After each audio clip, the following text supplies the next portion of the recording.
はい、皆さんこんにちは。アイロニーの谷口です。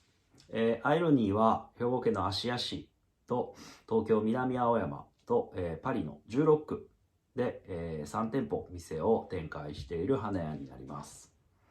今日はですね、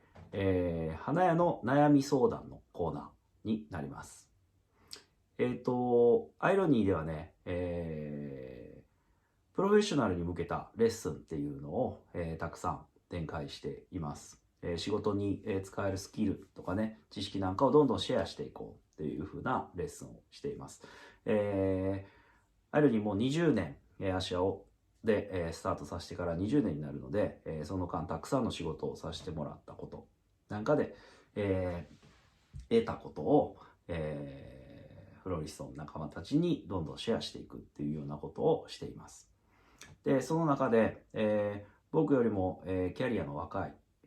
フローリスト、キャリアの少ないフローリストですね。まだこれから、花の仕事を始めたばかりのフローリストたちから、質問をいただくこともあります。で、この質問っていうのはね、すごく、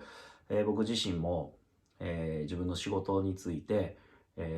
もう一度こう考え直すっていう機会になるので、すごくありがたい機会なんですけども、その中の一つでよくあるんですけども、パリなんかでレッスンをしていると、アジアのフローリストたちも、僕のところにレッスン習いに来てくれてます。韓国とか、中国からレッスンに来てくれたフローリストたちっていうのは比較的、早い段階で、独立して自分の店を持ってきます。で、日本でもそういうフローリストたちは、多くて、それぞれのね、働ける環境から長くねしっかりとしたお店で、修行できるっていうのはすごくラッキーなことだと思うんですけども、そうじゃなくて、もう、自分で仕事を始めてしまうっていう人も多いので、そういう人たちからよく、受ける質問っていうのに自分の、スタイル、自分の店の、スタイル、フリーランスでやってる人はね、自分自身の、花のスタイルっていうのが、どういうものなのか、それをどういうふうに生み出していけばいいのかわからなくて、今は、人の真似ばかりになってしまうっていうような、質問、悩みというかね、どういうふうにすれば自分のスタイルっていうのが見つけられますかっていうふうな質問を受けます。で、これに関して、僕の答えっていうのはどんどん真似していってほしいなと思います。たくさんのフローリストの花を見て、どんどんどんどん自分が綺麗と思うところを真似していってもらう。で、真似するっていうのはね、決して悪いことではありません。で、必要なことだし、ほとんどの今世の中に、溢れてるものっていうのは、花のスタイルなんかもそうだけども、何かから、インスパイアされて、出来上がってるもので、何かの真似であると言えます。で、どんどん真似することっていうのはね、悪いことではないので、どんどんどんどん、いろんなフローリストの真似をしていってください。で、それが例えばね、これっていうスタイルに決められなくて、いろんなフローリストのいろんなスタイルの真似になってしまって、自分の、スタイルとしてこう自分がお客さんに提供しているものが、こうごちゃごちゃになってしまう、テイストがこう安定しない、一定こうで決まっていかないっていう、場合なんかもそれはそれで僕はいいと思います。で、一つ言いたいのは、そんなにね、始めたばかりですぐに自分のスタイルっていうのは、出来上がってこない。ちょっとそれは安直な考えかなと思います。で、それが1年目、2年目でね、そういうことが、できていれば、すごく才能のある人だと思うし、ほとんどのフローリストっていうのはそういうことはできないと思います。で、自分がこれはいいな、綺麗だなと思ったスタイル、フローリストの花なんかをどんどんどんどん真似て、いろんなフロリストの花をずっと真似て10年その仕事を自分の花として、10年いろんな人の花を真似てやっていくと、いろんなテイストのフロリストの花の中からでも、気がつくとね、自分の好きなものっていうのがなんとなく見えてきます。それが、その自分の好き、それぞれの自分が好きと思うフロリストたちの共通点の中に、自分の好きっていうのが、自分が美しいと感じる部分っていうのが見つけられるようになってきて、でそれが自分のスタイルになっていくかなと思います。でそれは僕らなんかも、今これ20年やってますけども、どんどん、いろんなフロリストたちの花を見て、あ、この人のこういうところはすごく綺麗だなとかね、そういう部分どんどん取り入れていくようにしています。で真似をするのは全然いいことなんですけども、一つ、僕がこう気をつけていることというか意識していることっていうのは、そのこうアートに対して、アーティストに対して、そのオリジナリティのあるものに対してのリスペクトっていうのをきちんと持つようにしていて、僕は誰かに、インスパイアされた時なんかは、この人のこういうところにインスピレーションを受けてこういうものが出来上がったよっていうふうに感謝をちゃんとするようにしています。で、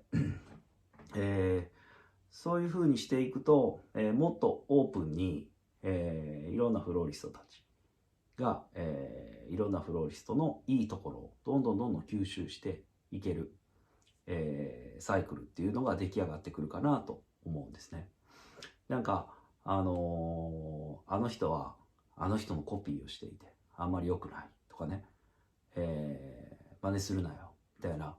そういういがみ合いじゃなくて、どんどん互いにシェアし合って、どんどん伸ばし合っていくっていう風な、サイクルを作るためにも、真似された側もどんどんやればいいよっていうべきだし、それを真似していくっていう、参考にして真似していくっていう方も、あの人のああいうところから、学ばしてもらったっていうのを公表していくべきだと思います。で、その上で、もう一つ、これから長くね花の仕事を続けていくんだったらすごく大事なことっていうのは、真似をするんですけども、自分のオリジナリティっていうものが、すごく価値のあるものだっていうことを、ずっと意識しておいてほしいなと思います。で、僕はこれパリに行ってヨーロッパのお客さん、あともうパリに行くともう世界中からお客さんが来てくれるので、いろんな仕事を依頼されます。オランダから、講師に呼ばれたりとか、ニューヨークにも僕は、学校に有名な学校があるんですけども、そこに講師として、毎年行かしてもらうような感じの仕事をしてるんですけども、そういう中で、すごく感じることっていうのはオリジナルのものに対して、すごく価値を認めている。それをこう真似が綺麗、真似が上手で、うまい綺麗なものを作れてるっていう評価よりも、オリジナリティのあるものっていうことに対しての評価っていうのは、特にパリの人たちがすごくそれを高く感じます。で、今皆さん今仕事をしている若いフロリストたちも、インスタグラムなんかでたくさん発信をしていってると思います。でそういう中でね、世界中の人に、見られる機会っていうのは日本にいても、それは同じ土俵にいると思うので、オリジナリティがあるものっていうのが、評価されると思ってね、真似をしていくんだけども、それをそのまま真似るんじゃなくて、自分のフィルターを通して一歩前に進めていってほしいなと思うんですね。なんとかかんとかこれを真似してちょっとあの人のあの花よりも、綺麗じゃないな、真似をしてるんだけども綺麗じゃないなっていうのを良しとせずに、最初はいいんですよ。それはどんどんね、なかなかうまくいかないな、あの人みたいな感じにうまくできないなっていう時期はもちろんあると思うんですけども、その人と同じレベルに行けば OK っていうんじゃなくて、その人が、していることを、それを参考にして一歩超えてみるっていう、この積み重ねがオリジナリティにつながってくる。マネの中でもこの一歩一つ先に進めるっていう部分、自分だったらこうするのになっていう部分がオリジナリティにつながってくるので、それを10年コツコツと集めてください。